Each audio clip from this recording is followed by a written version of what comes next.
Good evening to all of you dear students. तो कैसे हैं आप सभी। उम्मीद करता हूं कि ज़बरदस्त होंगे एंड रेगुलर की तरह हमारी क्लासेस को एंजॉय कर रहे होंगे। आज की क्लास में हम डिस्कस करने वाले हैं क्लास 10th का नेक्स्ट सेशन। और प्रीवियस क्लास अगर आपने पढ़ा होगा तो हम लोगों ने बायो-सेवर्ट के नियम के बारे में पढ़ा था। और बायो-सेवर्ट के नियम को हम लोग जानते हैं किसी धारावाही चालक तार में चुंबकीय क्षेत्र की तीव्रता के नाम से। अगर कोई तार है, कोई चालक तार है, उसमें धारा प्रवाहित हो रही है तो चुंबकीय क्षेत्र की तीव्रता का परिमाण क्या होता है, ये हम लोगों ने पढ़ लिया था पिछले क्लास के बायो-सेवर्ट के नियम में। आज हम अपने according to syllabus next point पर मूव ऑन करने वाले हैं। और आज का हमारा जो सिलेबस है, आज का जो हमारा टॉपिक है, ये ऐसा है कि किसी चालक तार पर लगने वाला बल क्या होता है। तो हेडिंग लगाइएगा, एक समान चुंबकीय क्षेत्र में एक समान चुंबकीय क्षेत्र में एक समान चुंबकीय क्षेत्र में किसी चालक तार पर लगने वाला बल, किसी चालक तार पर लगने वाला बल।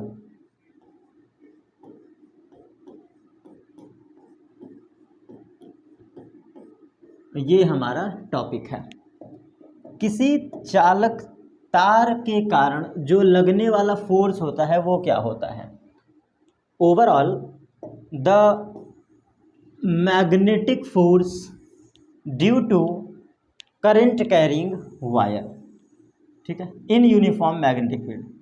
तो ओवरऑल आज के क्लास में हम डिस्कशन करने वाले हैं बेटा मैग्नेटिक फोर्स के बारे में। बहुत ही ज़्यादा इम्पॉर्टेंट क्लासेस होने वाली हैं। आज हम लोग पहली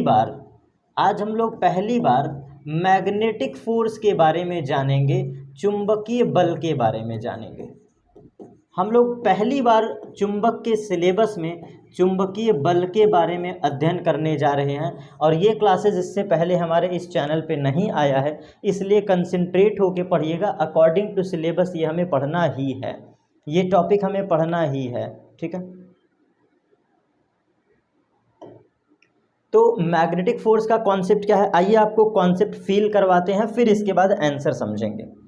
सबसे पहले यहाँ पर हम मैग्नेटिक फील्ड लाइंस बनाते हैं जिसको एक समान चुंबकीय क्षेत्र कहा जाता है। कुछ ऐसे, ये देखिए, ये हमारा एक समान चुंबकीय क्षेत्र है। देखिए मैंने आपके सामने ये बना दिया, ठीक है। ये एक समान चुंबकीय क्षेत्र है, इसको हम लोग कहते हैं मैग्नेटिक फील्ड बी, ठीक है। ये कुछ ऐसा, ये हमारा है मैग्नेटिक फील्ड बी। अब मैग्नेटिक फील्ड बी में हम एक वायर रखेंगे, वायर जो कि करंट कैरिंग है। तो देखिए ये हमने एक वायर रखा, एल लेंथ का ये वायर है। इस वायर की लेंथ क्या है मेरे प्यारे बच्चों, लेंथ है एल। पतला चालक तार है, थोड़ा सा इसको मैं जानबूझ के मोटा कर दे रहा हूँ ताकि डायग्रामेटिक वे में आप चीज़ों को समझ पाओ। ये हमने एक तार लिया है जिसकी मोटाई है एरिया ए। इस तार की मोटाई कितनी है, ए, और चालक तार की लंबाई कितनी है, एल। चलिए ये एज्यूम कर लो, चालक तार की लंबाई है एल और इसका कुछ ना कुछ एरिया है। फिर इसके बाद हम समझेंगे कि चुंबकीय क्षेत्र और तार के बीच जो एंगल है वो एंगल है थीटा डिग्री का। कितने डिग्री का एंगल है, थीटा डिग्री का। सारी बातों को समझेंगे हम, ठीक। और फाइनली इस चालक तार में धारा प्रवाहित हो रही है। फाइनली इस चालक तार में क्या प्रवाहित हो रहा है, धारा आई भी यहाँ पर प्रवाहित हो रही है। अगर इतना कॉन्सेप्ट आपको समझ में आ गया, क्या है, नए स्लाइड में शॉर्टकट वे में आपको थोड़ा सा समझाने की मैं कोशिश करता हूँ। आपको नए स्लाइड में थोड़ा सा मैं शॉर्टकट वे में समझाने की कोशिश करता हूँ। देखिए ये हमारा मैग्नेटिक फील्ड है, ठीक, एक समान चुंबकीय क्षेत्र जिसको हम कहते हैं, ठीक। ये हमने मान लिया एक समान चुंबकीय क्षेत्र। अब कॉन्सेप्ट आपको ये पकड़ना है कि इस एक समान चुंबकीय क्षेत्र में जब कोई चालक तार रखा जाता है, ये एल लेंथ का चालक तार है, एल लेंथ का, तो इसकी लंबाई है एल और इसमें प्रवाहित होने वाली धारा है आई। धारा आई इसमें प्रवाहित हो रहा है। ऐसे शर्त में जो थीटा एंगल बन रहा है, ऐसे शर्त में जो थीटा कोण बन रहा है, ये चालक तार की लंबाई एल और चुंबकीय क्षेत्र के बीच बन रहा है। ये कॉन्सेप्ट आपको समझना है। इस पूरे कॉन्सेप्ट में जो थीटा कोण बनता है, इस पूरे डेरिवेशन में जो थीटा कोण है, ये थीटा कोण पता है एल तथा बी के बीच का कोण है, एल तथा बी के बीच का कोण है, एल तथा बी के बीच का कोण। आगे हम इस बात को लिखेंगे, कोई डाउट नहीं है, लेकिन अभी के लिए सिर्फ ये समझ लो, इतना पॉइंट हमने हटा दिया। और इस चालक तार में क्या प्रवाहित हो रही है? धारा प्रवाहित हो रही है, हमने ये भी बता दिया है। इस चालक तार में धारा, इतना कॉन्सेप्ट अगर आपने पकड़ लिया तो हम चलते हैं अपने प्रीवियस स्लाइड पे। कॉन्सेप्ट कहता है, रूल कहता है कि ये जो एक समान चुंबकीय क्षेत्र में लगने वाला बल है, ये जो एक समान चुंबकीय क्षेत्र में लगने वाला बल है, ये 4 बातों पे निर्भर करता है। किन बातों पे? 4 बातों पे। ये डायग्राम है, ये मैग्नेटिक फोर्स के बारे में हम डिस्कशन कर रहे हैं। थोड़ा सा इनको भी छोटा कर दिया जाए। मैग्नेटिक फोर्स के बारे में हम लोग डिस्कशन कर रहे हैं, ठीक है। चलिए भैया, आप यहाँ पे आइए और आप भी इधर आइए, इनको भी उठा के इधर कर दिया जाए। ये हमारा डायग्राम हो गया, यहाँ कर दे, क्या ज़्यादा अच्छा लग रहा है? विजिबल तो होगा ना, सारी चीज़ें विजिबल होगी वैसे, हाँ विजिबल है। चलिए चित्र यहाँ हो गया। अब देखो हमें जगह मिल गया, स्पेस सफिशिएंट मिल गया। ये हमारा चित्र है चुंबकीय बल के कॉन्सेप्ट में। तो अब जरा समझिएगा, जो चुंबकीय बल होता है, वैसे तो ये पूरा टॉपिक आपको लिखना होगा, एक समान चुंबकीय क्षेत्र में किसी चालक तार पर लगने वाला बल, ये आपको हर हेडिंग में लिखना है। जो हमारा फोर्स होता है, मैं एक शब्दों में बता रहा हूँ, ध्यान दीजिएगा। जो चुंबकीय बल होता है, मतलब ऊपर वाली पूरी हेडिंग, एक समान चुंबकीय क्षेत्र में किसी धारावाही चालक तार पर लगने वाला बल। तो ओवरऑल जो चुंबकीय बल होता है, चुंबकीय बल, ये धारा पे निर्भर करता है। सबसे पहली बात, धारा के मान पर, इक्वेशन नंबर 1, ठीक। फिर दूसरी बात, ये जो चुंबकीय बल है, ये जो चुंबकीय बल है, ये निर्भर करता है बी पर। बी का मतलब चुंबकीय क्षेत्र पर। ये चुंबकीय क्षेत्र की तीव्रता पर भी निर्भर करता है। चुंबकीय क्षेत्र की तीव्रता पर भी निर्भर करता है। This is the equation number 2।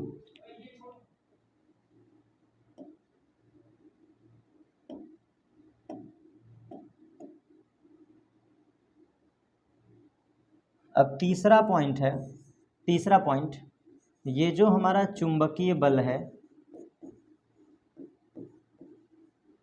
चुंबकीय बल, ये निर्भर करता है चालक तार की लंबाई पर। एल क्या है हमारा? चालक तार की लंबाई, इस पर भी निर्भर करता है। चालक तार की लंबाई, ठीक है, ये इस बात पर भी डिपेंड करता है। और ये है हमारा इक्वेशन नंबर 3। अब आपको एक बात बताएं, इन्हीं परिभाषा को आपको एग्जाम में लिखना है। 3 पॉइंट बस याद रखिएगा, पहला, दूसरा, तीसरा। एग्जाम में क्लियर कट लिखिएगा, एक समान चुंबकीय क्षेत्र में किसी धारावाही चालक तार पर लगने वाला बल 3 बातों पर निर्भर करता है। पहली बात, धारा पर निर्भर करता है। दूसरी बात, चुंबकीय क्षेत्र पर निर्भर करता है। तीसरी बात, चालक तार की लंबाई पर निर्भर करता है। अब ये पॉइंट आपको बिल्कुल डिट्टो याद होना चाहिए, बिल्कुल कॉपी पेस्ट लैंग्वेज में याद होना चाहिए। एग्जाम में आप ऐसे ही चित्र बनाएंगे चुंबकीय क्षेत्र का, एक तार बनाएंगे प्यारा सा, तार की लंबाई L एज्यूम करेंगे, धारा उसमें I प्रवाहित करेंगे और थीटा कोण मानेंगे। तो यहाँ पर थीटा से हमें याद आया, हम थीटा की कहानी को लिख लेते हैं। तो थीटा कोण लिख लीजिएगा, थीटा कोण चालक तार की लंबाई, थीटा कोण चालक तार की लंबाई, लंबाई L तथा चुंबकीय क्षेत्र, तथा चुंबकीय क्षेत्र के बीच का कोण है, के बीच का कोण है। Concept clear? जो थीटा कोण है, ये जो हमारा थीटा कोण है, थीटा कोण, थीटा कोण चालक तार की लंबाई L तथा चुंबकीय क्षेत्र B, चुंबकीय क्षेत्र B के बीच का कोण है, जो कि आपको साफो साफ दिख रहा है। और चुंबकीय बल हमारा 3 बातों पर निर्भर करता है। चुंबकीय बल हमारा 3 बातों पर निर्भर करता है। एक डिपेंड करता है धारा पर, चुंबकीय बल डिपेंड करता है चुंबकीय क्षेत्र पर, और चुंबकीय बल निर्भर करता है चालक तार की लंबाई पर। इन तीनों समीकरण को आप मिला दीजिए तो अगले स्लाइड में हम कदम रखते हैं, और यहाँ पे हमारा डेरिवेशन हो चुका है। फ्रॉम इक्वेशन 1, 2 एंड 3, समीकरण 1, 2 तथा 3 से हम इजीली लिख सकते हैं force is directly proportional to I B L and sine theta. एक शब्द हमारा छोटा सा छूट गया, मुझे लगता है गलती से हमारी गलती से मिस्टेक हो गया। चौथा पॉइंट, एक पॉइंट और था, हमने गलती कर दिया। जो फोर्स होता है, फोर्स ये साइन थीटा पर भी निर्भर करता है। कैसे, ये हमसे मिस्टेक हो गया, इसको भी आपको ऐड कर लेना है। जो चुंबकीय बल होता है ये साइन थीटा पर भी निर्भर करता है, और साइन थीटा में आप क्या लिखोगे कि चालक तार की लंबाई L तथा चुंबकीय क्षेत्र के बीच बनने वाले कोण के ज्या के अनुक्रमानुपाती होता है। तो आप ये बात बोलोगे कि जो चुंबकीय बल होता है ये साइन थीटा के अनुक्रमानुपाती होता है। एग्जाम में डायरेक्ट भी लिख दोगे, कोई दिक्कत नहीं है, साइन थीटा पर निर्भर करता है। तो अब इस चारों समीकरण को जब हम मिलाएंगे तो समीकरण 1 तथा 2 तथा 3 तथा 4 को मिलाने पे ये हमारी इक्वेशन बन गई। फिर हम इसको हटाएंगे, तो जब प्रोपोर्शनल कांस्टेंट हटेगा तो एक कांस्टेंट आ जाएगा स्मॉल के, ये स्मॉल के कांस्टेंट है। और फिर हमारा formula same as it is I B L as well as sine theta. यही हमारा डेरिवेशन का आंसर है।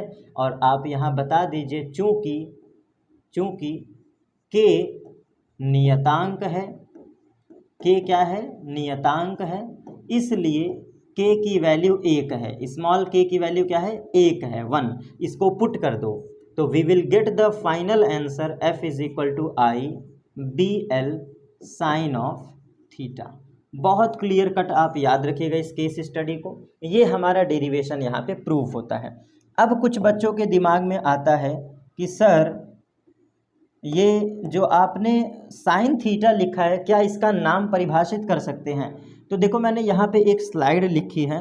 इस स्लाइड में मैंने लिखा है कि फोर्स डिपेंड करता है साइन थीटा पर। ये देखो ज़रा, चौथा समीकरण, फोर्स किस पे डिपेंड करता है, साइन थीटा पर। तो इसको कैसे परिभाषित करें, आइए अगली स्लाइड में यहाँ पे लिख देते हैं। तो आपको चौथे समीकरण को कुछ ऐसे लिखना था, जो चौथा समीकरण था उसको ऐसे लिखना था, क्या, चुंबकीय बल का मान, लिखते चलिएगा, चुंबकीय बल का मान, चुंबकीय बल का मान चालक तार की लंबाई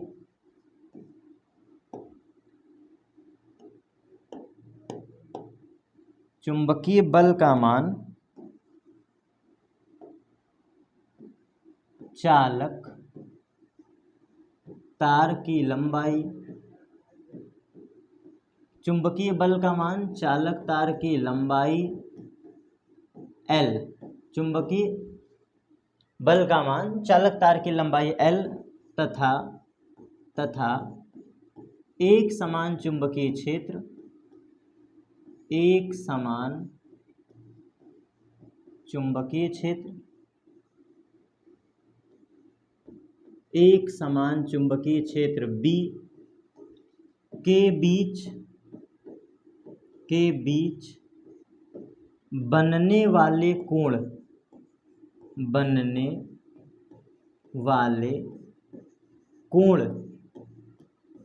की ज्या, कोण की ज्या माने साइन थीटा, ज्या माने होता है साइन थीटा, बनने वाले कोण की ज्या के अनुक्रमानुपाती होता है। यही आपका चौथा लैंग्वेज था, जिसको आप एग्जाम में ऐसे भी लिख सकते हैं, अनुक्रमानुपाती होता है।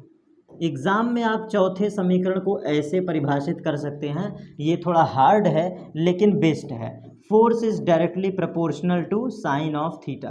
तो जो चौथा समीकरण हमने माना था, इस चौथे समीकरण का हिंदी में नाम इतना बड़ा है। कैसे, थोड़ा सा इस पर डिस्कस करते हैं। चुंबकीय बल का मान, इट मीन्स फोर्स, ये चालक तार की लंबाई मतलब L तथा चुंबकीय क्षेत्र B, चुंबकीय क्षेत्र बी, दोनों के बीच जो कोण बनता है, दोनों के बीच जो कोण बनता है उसके ज्या के अनुक्रमानुपाती होता है, और यही चीज़ हमने यहाँ पे लिखा हुआ है। इसी लैंग्वेज को हम इक्वेशन नंबर 4 कहते हैं। चलिए इसको भी हम लोग क्या करेंगे, अच्छे से थोड़ा सा इसको ऊपर कर देते हैं, छोटा करके इसको ऊपर कर दें, काम का बिल्कुल है, ठीक है। चलिए तो ये हमने इसको यहाँ पर रख दिया। अब हम बात करते हैं अपना केस स्टडी। तो चलिए केस स्टडी की बात आई है तो थोड़ा सा डिटेल में समझना पड़ेगा बेटा, बिना केस स्टडी के कहानी क्लियर नहीं होगा। ये देखो हम केस स्टडी पर आ गए हैं और यहीं से आपका सवाल सॉल्व होगा। ये हमने पहला केस लिया, ये हमारा है एक समान चुंबकीय क्षेत्र, ये हमारा एक समान चुंबकीय क्षेत्र है, और यहाँ पर तार कैसे रखा है, ये देखो तार हमारा ऐसे रखा हुआ है, समझिएगा। और एंगल क्या है दोनों के बीच, थीटा। चालक तार की लंबाई क्या है, एल, और चालक तार में प्रवाहित धारा क्या है, आई। इन सभी शर्त में हम केस 1 पढ़ने जा रहे हैं, केस फर्स्ट। इस चित्र को दिमाग में बैठा लो, वही चित्र ये है, इस चित्र को दिमाग में बैठा लो, ये देखो, दोनों में से कोई भी एक बैठा लो। तो हम ये कहने वाले हैं केस 1, यदि थीटा 0 हो, केस 1 यदि थीटा बराबर क्या हो जाए 0 डिग्री। बस ध्यान से समझना, एकदम शॉर्टकट पढ़ा रहा हूँ। केस 1 है शर्त नंबर प्रथम, यदि थीटा 0 डिग्री हो जाए तो क्या होगा, तो होगा कुछ नहीं, फोर्स बराबर I B L sine of 0 degree, यही होगा, क्योंकि ये 0 डिग्री मैंने उठा के रख दिया फॉर्मूले में, देखो। तो साइन 0 क्या होता है, 0, सो फोर्स की वैल्यू हो गई 0। अब आपको एक बात बताएं, ये जो केस 1 है इसका ये सेंस था, साइन थीटा के 0 डिग्री होने का मतलब ये था कि किसी समांतर चालक तार पर बल नहीं लगता। तो आप मुझे एक बात बताओ, ये डायग्राम था, जनरल डायग्राम, ये हमारा जनरल डायग्राम है, बहुत ध्यान समझिएगा। ये हमारा चित्र था, साधारण चित्र, ठीक। इस साधारण चित्र को अगर आप केस 1 में कन्वर्ट करना चाहोगे तो क्या डायग्राम बनेगा, आओ देखो। हम ऐसे बनाएंगे एक समान चुंबकीय क्षेत्र, ये देखो एक समान चुंबकीय क्षेत्र, ये हमने बना दिया, और इस एक समान चुंबकीय क्षेत्र में छोटा सा तार रख दो, छोटा सा तार रख दो। ये देखो हमने एक छोटा सा तार रख दिया समांतर, ये देखो हमने तार क्या रख दिया, समांतर। तो इससे फ़ायदा क्या मिला, एल लेंथ का जो वायर है ये समांतर है, थीटा बराबर 0 डिग्री का मतलब होता है तार समांतर होना चाहिए। तो ओवरऑल आपको समझना है, इस डायग्राम को मैं हटा दे रहा हूँ कम्प्लीटली, पूरी तरह से, मुझे बस एक्सप्लेन करना है। इस डायग्राम को मैं पूरी तरह से हटा दूँ, क्योंकि स्लाइड गड़बड़ नहीं होना चाहिए, जो टॉपिक पढ़ा रहा हूँ स्लाइड गड़बड़ नहीं होना चाहिए, चीज़ें वही है। अगली स्लाइड पे आ जाए, नए स्लाइड पे यहाँ पे लिखते हैं। चलो देखो केस फर्स्ट, स्लाइड में अगर थोड़ा भी कमी होगा तो फिर पढ़ाने में मज़ा नहीं आता है, अगर स्लाइड में थोड़ी भी कमी आ जाती है तो पढ़ाने में मज़ा नहीं आता है। ये हमारा एक समान चुंबकीय क्षेत्र है, ये हमारा एक समान चुंबकीय क्षेत्र है, ठीक, दिख रहा होगा। इसके बाद हमने एक तार रख दिया बीच में, ये देखो तार, बीच में हमने एक तार रख दिया, ये दिख रहा है ना, विजिबल है, बस पतला तार का मतलब समझ जाओ ये चालक तार है, ठीक। चलो चालक तार की लंबाई कितना है मेरे प्यारे बच्चों, एल है, चालक तार की लंबाई एल है। अब ये आपको डायग्राम देख के दिख रहा है थीटा बराबर 0 डिग्री, क्यों, क्योंकि थीटा बराबर 0 डिग्री का मतलब होता है तार समांतर है। थीटा बराबर 0 डिग्री का क्या मतलब होता है, तार समांतर रखा है, तार समांतर रखा है, तार हमारा समांतर रखा है। और जब हमारा चालक तार समांतर रखा है तो इस शर्त में लगने वाला फोर्स क्या होता है, शून्य होता है, लगने वाला फोर्स क्या होता है, शून्य होता है। ऐसे में धारा का मान शून्य नहीं है, लंबाई भी शून्य नहीं है, कुछ भी शून्य नहीं है, केवल साइन थीटा शून्य है। कैसे हो गया ये चीज़ें, क्योंकि sine of 0 degree is equal to 0, so by the formula I B L sine of theta, और साइन थीटा की जगह जब आपने पुट किया I B L sine of 0 degree, तो यहीं पे हमें आंसर मिल गया कहानी ख़त्म। हमें यहाँ पे आंसर मिल गया कि साइन 0 डिग्री की वैल्यू क्या होती है 0, सो फोर्स की वैल्यू 0। ये पहला केस था हमारा। अब इसके बाद केस नंबर सेकंड, ये देखो, ये हमने चालक तार लिया, अरे सॉरी, ये एक समान चुंबकीय क्षेत्र है और हमारा चुंबकीय क्षेत्र वही डायग्राम के अकॉर्डिंग ये बना है। अगेन हम लोग अब तार को लंबवत रखेंगे। अब हम लोग तार को ये देखो लंबवत रखें, सेम केस स्टडी है, सेम कहानी है। ये तार हमने लंबवत रख दिया है। चालक तार की लंबाई क्या है, देखिए चालक तार की लंबाई क्या है L। मेरे प्यारे बच्चों, चालक तार की लंबाई क्या है, एज्यूम किया हमने L। ये देखो, इन दिस केस थीटा कितना बन रहा है 90 डिग्री। आप देखो जरा सा, चालक तार और चुंबकीय क्षेत्र के बीच का एंगल क्या है 90 डिग्री। आप खुद देखो, चालक तार और चुंबकीय क्षेत्र के बीच एंगल कितना है 90 डिग्री। ये दिख रहा है कि नहीं, ये देखो, देख रहे हो, दिख रहा है कि नहीं 90 डिग्री, चालक तार और चुंबकीय क्षेत्र के बीच 90 डिग्री। तो यहाँ पे क्या फार्मूला हो गया, F बराबर I B L sine of 90 degree according to formula. और साइन 90 मैक्स होता है, तो यहाँ पर जो बल मिलेगा वो हमें अधिकतम मिलेगा, मैक्सिमम। यहाँ पर जो बल मिलेगा वो अधिकतम बल है, इसी को कहते हैं अधिकतम चुंबकीय बल। इस शर्त को कहते हैं अधिकतम चुंबकीय बल। सबसे अधिकतम चुंबकीय बल कब मिलेगा, तो अधिकतम चुंबकीय बल, यही शर्त है एफ ऑफ मैक्सिमम। तो आंसर हो जाएगा आई बी एल साइन 91 हो जाएगा। तो ये फॉर्मूला भी आप याद रखिएगा, जब तार लंबवत रखा होता है तब अधिकतम बल लगता है। तो नोट डाउन कर लो, नोट करके, यदि तार चुंबकीय क्षेत्र के लंबवत रखा हो, यदि तार चुंबकीय क्षेत्र के लंबवत रखा हो, लंबवत रखा हो, तो F की वैल्यू होगी IBL मैक्सिमम, मतलब अधिकतम होगा। तो उस शर्त में फोर्स की वैल्यू क्या होगी, अधिकतम होगी IBL। Concept clear. ये हमारा दूसरा केस। अब सबसे आखिरी केस, केस नंबर थर्ड। तो केस नंबर थर्ड है, ध्यान दीजिएगा, यहाँ पर चुंबकीय क्षेत्र कुछ ऐसे है, बस धारा की दिशा उलट गया है, मतलब 180 डिग्री यहाँ हो जाएगा। ये हमारा एक समान चुंबकीय क्षेत्र है, जैसा कि हम तीनों डायग्राम में एज्यूम किया है। यहाँ पर धारा की दिशा ऊपर है, देख लीजिए, धारा की दिशा ऊपर, क्योंकि जहाँ तार रहेगा धारा वहीं रहेगा। यहाँ पर भी हमने नहीं दिखाया, यहाँ पे धारा हमारा ये है, ठीक। तो जिधर तार है धारा की दिशा वो है।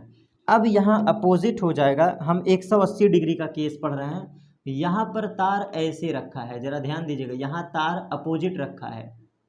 तो ये जो तार है इसकी लेंथ कितनी है L, और इन दिस केस जो करंट फ्लो हो रहा है वो अपोजिट फ्लो हो रहा है, कंपैरिजन टू केस 1, धारा विपरीत दिशा में है। तो यहाँ पर धारा विपरीत दिशा में प्रवाहित हो रही है, धारा विपरीत दिशा में प्रवाहित हो रही है। और जब हमारा चालक तार में प्रवाहित धारा चुंबकीय क्षेत्र के विपरीत प्रवाहित होता है, तो इन दिस केस थीटा बराबर 180 डिग्री बनता है, और फोर्स की वैल्यू अगेन हमारा 0 हो जाएगा, IBL साइन ऑफ 180 डिग्री। और साइन 180 का मान 0 होता है, तो लगने वाला फोर्स अगेन 0 हो जाएगा। लेकिन आपको ये समझ में आया कि यहाँ पर भी तार कैसा रखा है, समांतर रखा गया है, समांतर रखा गया है तार।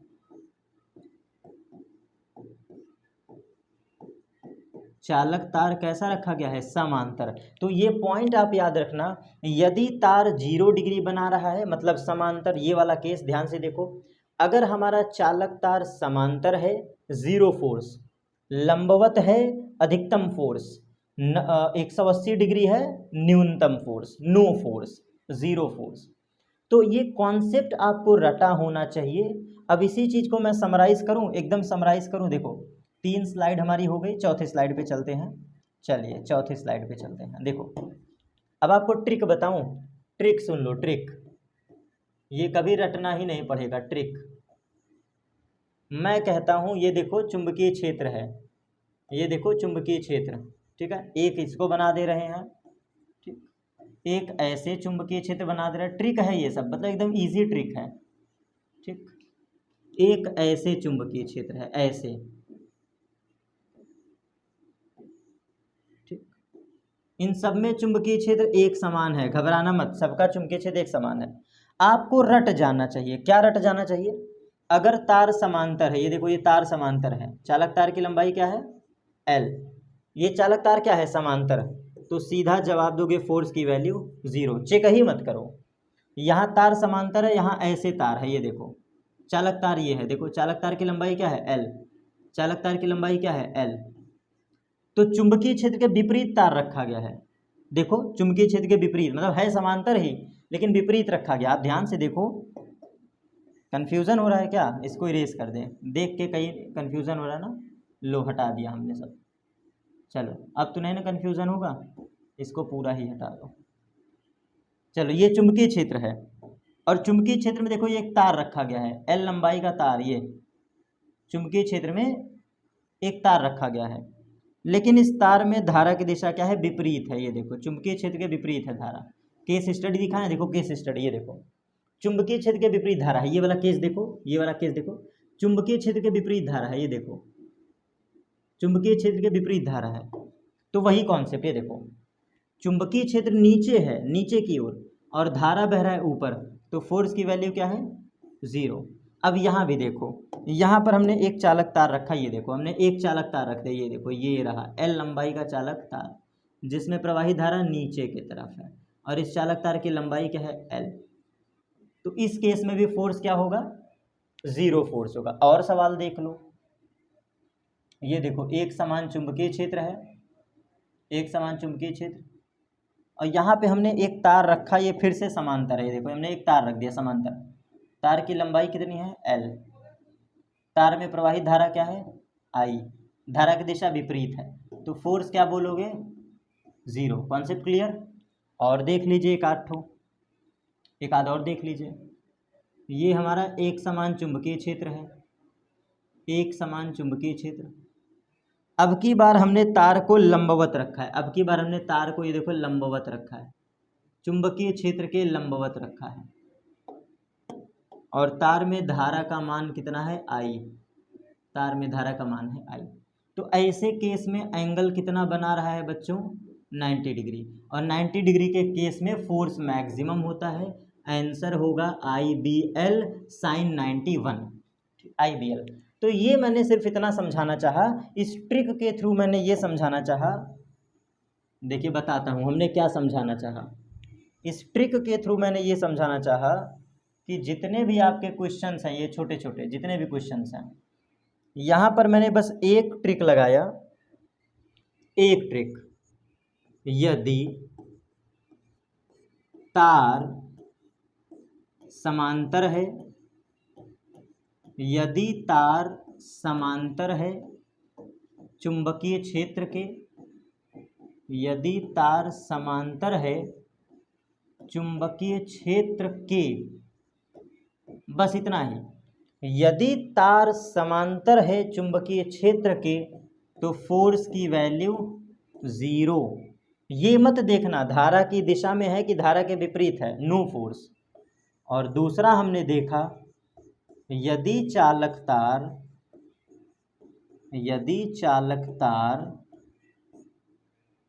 लंबवत है, यदि चालक तार लंबवत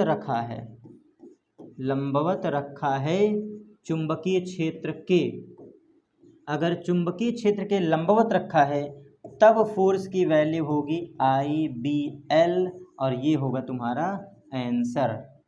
पॉइंट क्लियर? तो ये हमारा टॉपिक आज के क्लास का समाप्त। यहाँ पे क्या क्या हमने जाना, आइए देखते हैं, एक बार रिकैप कर लिया जाए, फास्ट रिकैप। एक समान चुंबकीय क्षेत्र में धारावाही चालक तार पर लगने वाला जो बल होता है, ये 4 बातों पर निर्भर करता है। धारा के मान पर पहला चीज़, चुंबकीय क्षेत्र के मान पर दूसरी चीज़, चालक तार की लंबाई पर तीसरी चीज़, साइन थीटा पर चौथी चीज़। 4 बातों पे ये डिपेंड करता है, और इन 4 बातों से रिलेटेड हमने समीकरण बनाया। ये देखिए IBL साइन थीटा। के एक अनुक्रमानुपाती नियतांक है। के हमारा कैसा नियतांक है? अनुक्रमानुपाती नियतांक। के हमारा अनुक्रमानुपाती नियतांक है, ठीक, जिसकी वैल्यू मैंने हटा करके 1 रख दिया। और इस सारे डेरिवेशन में मात्रक क्या लिखोगे? न्यूटन, क्योंकि बल का मात्रक क्या होता है बेटा? न्यूटन, इसलिए जरूर लिखिएगा। किसी भी डेरिवेशन को करते समय मात्रक जरूर लिखिएगा। हो सकता है मुझसे मिस्टेक हो जाती है, लेकिन आपसे नहीं होना चाहिए during exam period. During exam period आपसे गलती नहीं होना चाहिए। तो ये भी हमारा स्लाइड खत्म। और साइन थीटा को कैसे परिभाषित करेंगे मैंने यहाँ स्पेशली बताया है। साइन थीटा को कैसे परिभाषित किया जाएगा मैंने स्पेशली बताया। अगले स्लाइड पे चलते हैं। हमने केस स्टडी पढ़ा। यदि धारा चुंबकीय क्षेत्र की दिशा में हो, ये देखो धारा की दिशा चुंबकीय क्षेत्र की दिशा एक है, धारा की दिशा और चुंबकीय क्षेत्र की दिशा लंबवत है। यहाँ देखो धारा की दिशा चुंबकीय क्षेत्र की दिशा विपरीत है। तो अगर ऐसा शर्त बने तो हमारा फोर्स क्या होगा? 0। फोर्स होगा 0, मैक्सिमम होगा ये, ठीक। इसके बाद हमने यहाँ प्रैक्टिस करवा दिया क्वेश्चंस में। तार समांतर है, विपरीत है, लंबवत है, चाहे जैसा है हमने लगा लिया। ट्रिक देख लो। तार समांतर है, फोर्स 0, धारा की दिशा में हो चाहे धारा के विपरीत दिशा में हो कोई फर्क नहीं पड़ता, बस समांतर हो, तार समांतर हो, और लंबवत है तो IBL साइन थीटा। इतना ही टॉपिक हमने पढ़ाया है। आज का क्लासेस हमारा यहाँ पे कंप्लीट। नेक्स्ट क्लास पे हम मूव ऑन करेंगे कोई दूसरा हेडिंग, और हम बात करेंगे कुछ बेसिक टॉपिक्स जो कि आपके एग्जाम के लिए इंपॉर्टेंट है। वैसे तो ये 2 टॉपिक आपके लिए बहुत हेल्पफुल थे। अब हम आपको इसी तरह पढ़ा देंगे आवेश पर लगने वाला बल क्या होता है। वैसे वो सिलेबस में नहीं है, लेकिन मैं फिर भी पढ़ाऊँगा F बराबर QEB साइन थीटा का कॉन्सेप्ट। मिलते हैं अपने अगली क्लास पर। Thanks to all of you. Enjoy करिए, वीडियो को शेयर करिए, लाइक करिए, कमेंट करिए। जो भी कमियां रह जाए वीडियो के लास्ट में बता दिया करिए कि ये कमी रह गई है, हम उस पर सुधार करेंगे और उस पर वर्क करेंगे। और सारे नोट्स आपको PPT फॉर्मेट में बहुत जल्द डिस्क्रिप्शन बॉक्स में प्रोवाइड करा दिए जाएंगे। हमारे ऑफिशियल चैनल पर लगातार वर्क किया जा रहा है। सिस्टमैटिक ईरर मतलब जो हमारे वर्कर हैं, जो हमारे फंक्शनल वर्कर हैं, वो लोग काम कर रहे हैं। थोड़ा सा कुछ कमियां रह जाती हैं तो कुछ काम छूट जाता है, लेकिन वर्क किया जा रहा है। बहुत जल्द से जल्द आपको डिस्क्रिप्शन बॉक्स में नोट्स प्रोवाइड करवा दिया जाएगा। मिलते हैं अपने अगले क्लास पर। Thanks to all of you.